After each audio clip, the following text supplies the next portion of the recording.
Welcome once again to Kahului Hongwanji Buddhist Temple's Sunday YouTube online service. Today is just our regular family service. So today's service will be very simple. We've just had the kancho, the ringing of the temple bell, and we will now have the Vandana Tisarana, praising the Buddha and the Buddha's enlightenment and taking refuge in the Buddha, Dharma, and Sangha.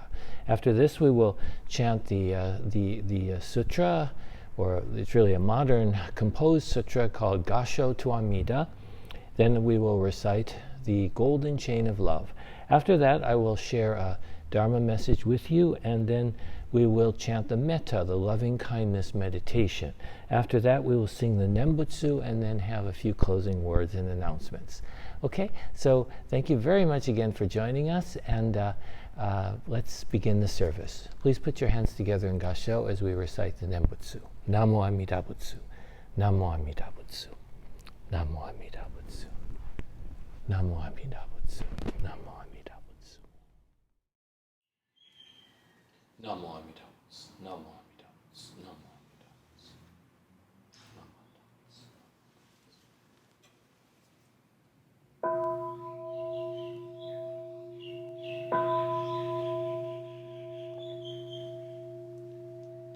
Namo tassa bhagavato arahato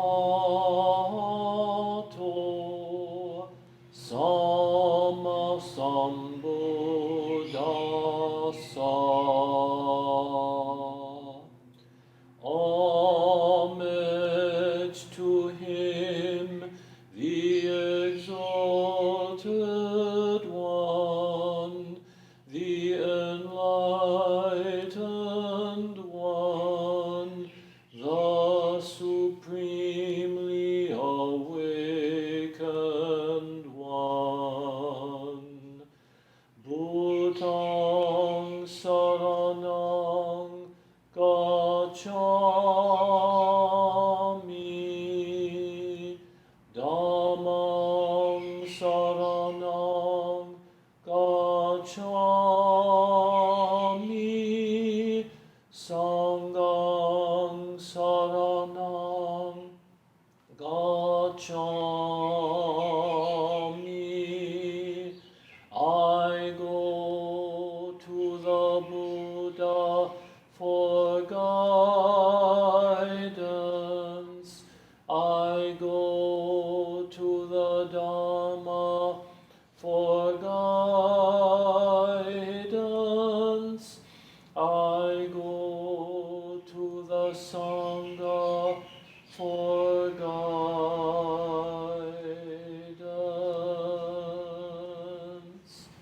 Namo Amida Butsu. Namo Amida Butsu.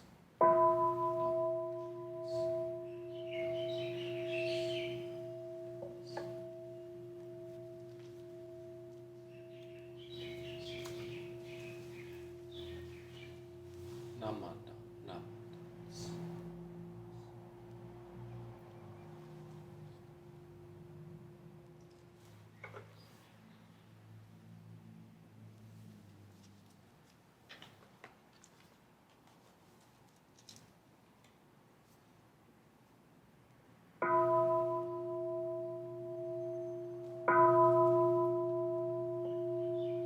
Namo Amida Butsu.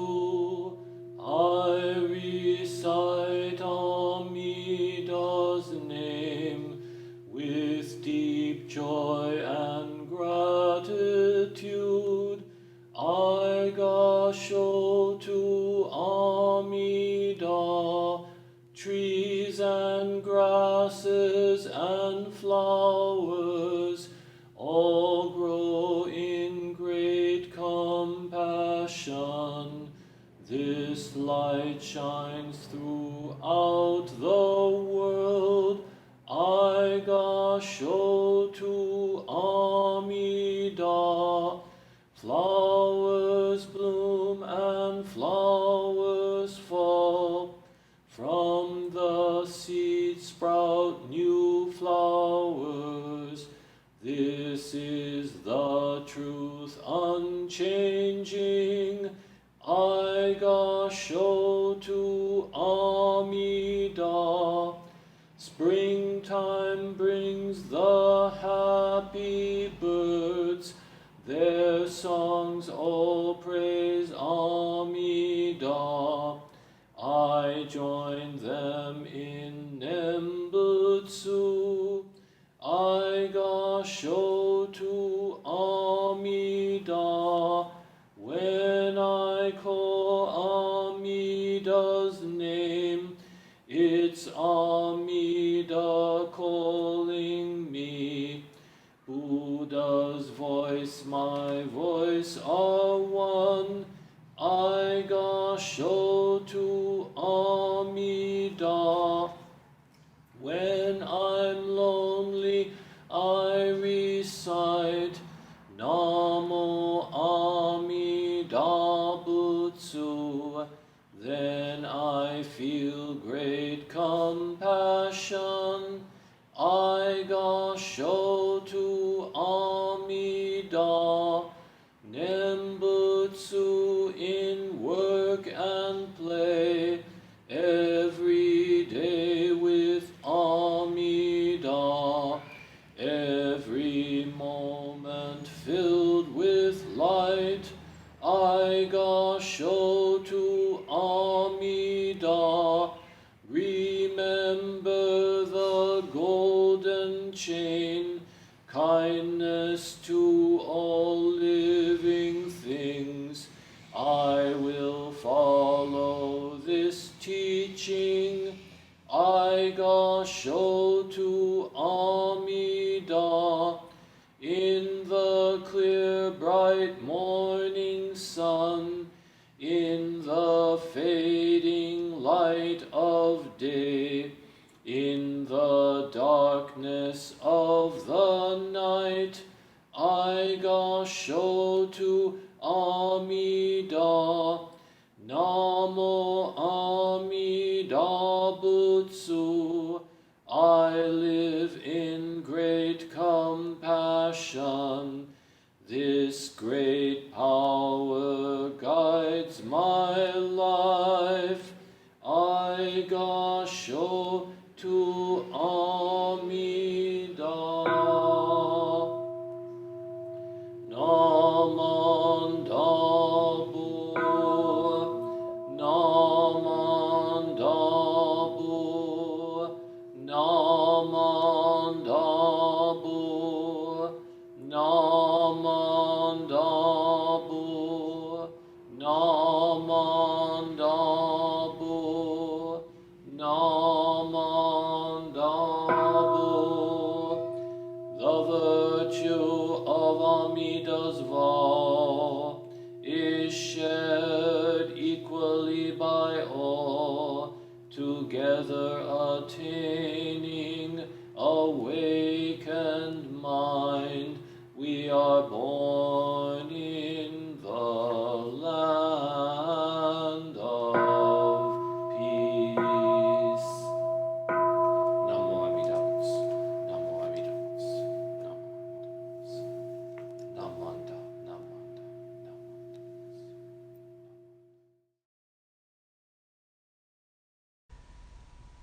Golden Chain of Love. I am a link in Amida Buddha's golden chain of love that stretches around the world. I must keep my link bright and strong. I will try to be kind and gentle to every living thing and protect all who are weaker than myself. I will try to think pure and beautiful thoughts, to say pure and beautiful words, and to do pure and beautiful deeds, knowing that on what I do now depends not only my happiness or unhappiness, but also that of others. May every link in Amida Buddha's golden chain of love become bright and strong, and may we all attain perfect peace. Namo Amida Butsu, Namo Amida Butsu, Namo Amida Butsu.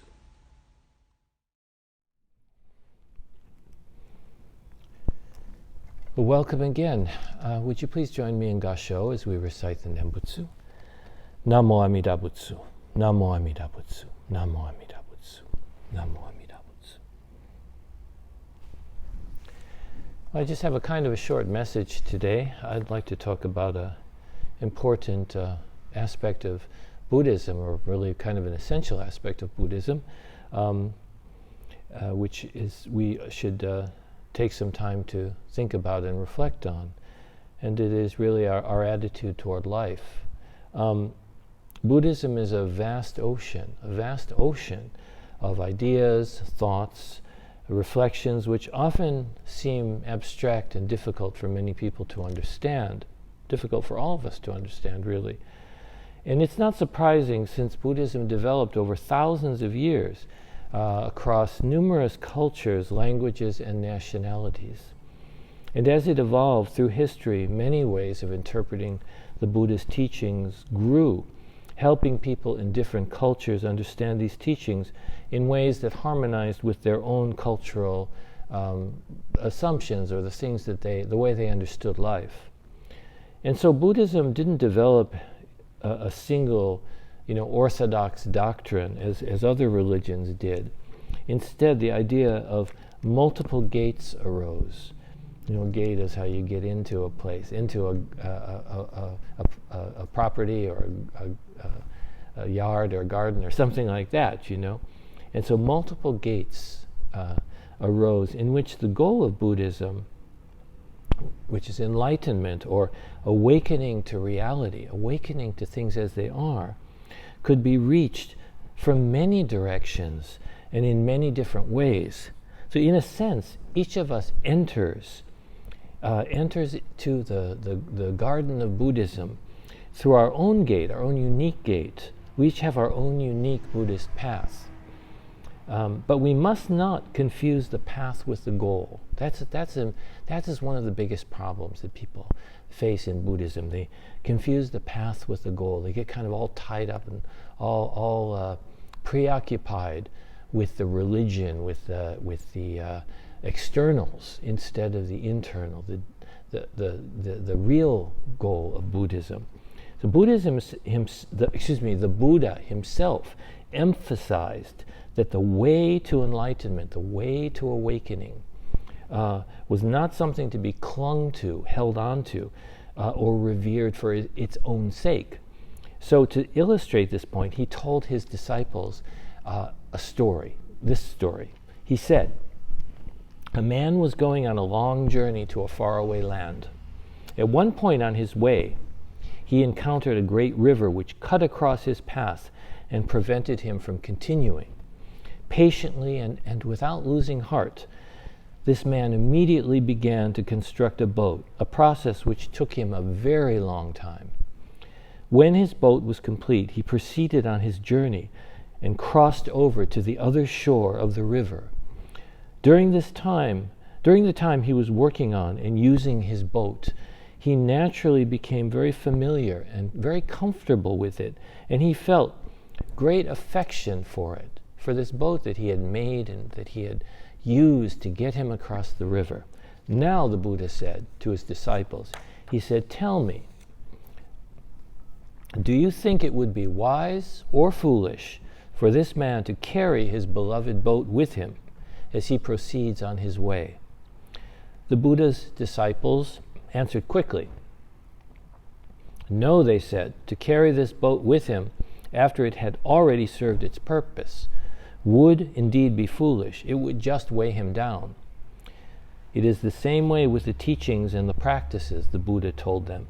No matter how much we love and revere them, once they have served their purpose and enabled us to awaken to true understanding, we must let them go and not become attached to them.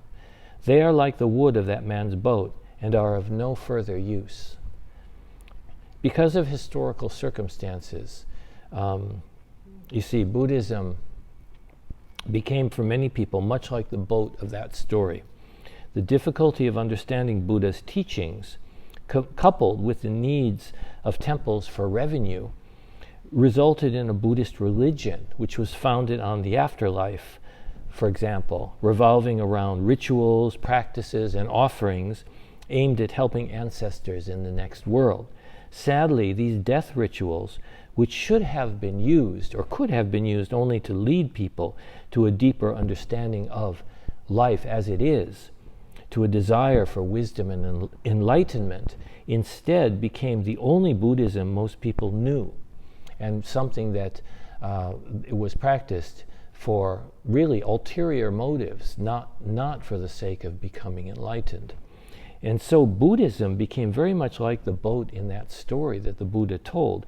And even today, many people who come from Buddhist families, in traditional Buddhist families, think of Buddhism as mainly a religion of funerals and memorial services, concerned mostly with the departed members of their family. Not with them, but with the departed members of their family, rather than with the attainment of wisdom for the sake of all beings. There is a collection of sayings of Shinran, the founder of Jodo Shinshu, called the Tanisho. And in one of these sayings, Shinran said, "As for me, Shinran, I have never said the Nembutsu, even once for the repose of my departed father and mother. For all sentient beings, without question, have been our parents and brothers and sisters in the course of countless lives, in many states of existence. On attaining Buddhahood after this present life, we can save every one of them." In this simple statement, Shinran sums up the essence of Buddhism, which is awakening to the oneness of all life and all beings. All of the vast Buddhist teachings are summed up in these words. To be a Buddhist is not about performing rituals for the sake of departed family members. It is to seek the wisdom and enlightenment which awaken us to deep awareness of this oneness of life, devoting ourselves to the happiness of all beings. For Shinran, this enlightenment was not something we can accomplish through our limited and self-centered nature, but something which is inherent in all of reality itself. All we have to do is entrust ourselves to it, to say yes to compassion, yes to life. So even when, in our traditional services, when we do have a memorial service or a funeral, the point is not to help our loved ones in the next world, but to hear the teaching through their benevolence, so that we, and therefore those around us, can be helped and awakened in this life. So, today's world offers us so many distractions and justifications to cling to in our deluded and to cling to our deluded and self-centered attitude, our opinions, and so on. And it allows us, or encourages us really, to reject the oneness of life in favor of self-interest. It tries to persuade us to dismiss our natural inclination to see our own faults first, and thus forgive the faults of others, to judge ourselves first instead of blaming others, to share the gift of life with others instead of hoarding it for oneself. This is not just idealization or ideal way of life that's impossible to achieve. Not at all. The entrusting that Shinran taught means to wake up and realize oneself as being one with the infinite wisdom and compassion that always surrounds and supports all life. That's a natural thing to realize. That's the way things really are. We just need to wake up to that. It's much harder work in this life, I think, to follow our own selfish goals. It really is, It drags us through the mud. It makes us so uncomfortable, so much need to make excuses, to justify, so much waste of energy. To live our life directly, in the moment, with complete transparency and complete honesty, is truly the easy way, the easy path, although that easy path, of course, is difficult to achieve, or at least difficult to start. And we have the great compassion of Amida Buddha, the great compassion of boundless life, measureless compassion that is able to transform us to become our true self, the true self that can be, that is enlightened, that is able to be awakened, to live our life in the present moment, to live our life not for myself, but for the sake of others. I hope that we can quickly, this world is in a desperate state, it really is, and so I hope we can quickly come to realize this. Thank you very much for listening, and let's put our hands together in Gassho and recite the Nembutsu. Namo Amida Butsu, Namo Amida Butsu, Namo Amida Butsu. May all beings be happy and well. May no harm or difficulties come to them. May they live in peace and harmony. May I be happy and well. May no harm or difficulties come to me. May I live in peace and harmony. May my family be happy and well. May no harm or difficulties come to them. May they live in peace and harmony. May my teachers be happy and well. May no harm or difficulties come to them. May they live in peace and harmony. May my friends be happy and well. May no harm or difficulties come to them. May they live in peace and harmony. May strangers be happy and well. May no harm or difficulties come to them. May they live in peace and harmony. May my enemies be happy and well. May no harm or difficulties come to them. May they live in peace and harmony. May all beings be happy and well. May no harm or difficulties come to them. May they live in peace and harmony. Namo Amida Butsu, Namo Amida Butsu, Namo Amida Butsu, Namo.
Well, thank you so much for joining us today for our online YouTube Sunday service here.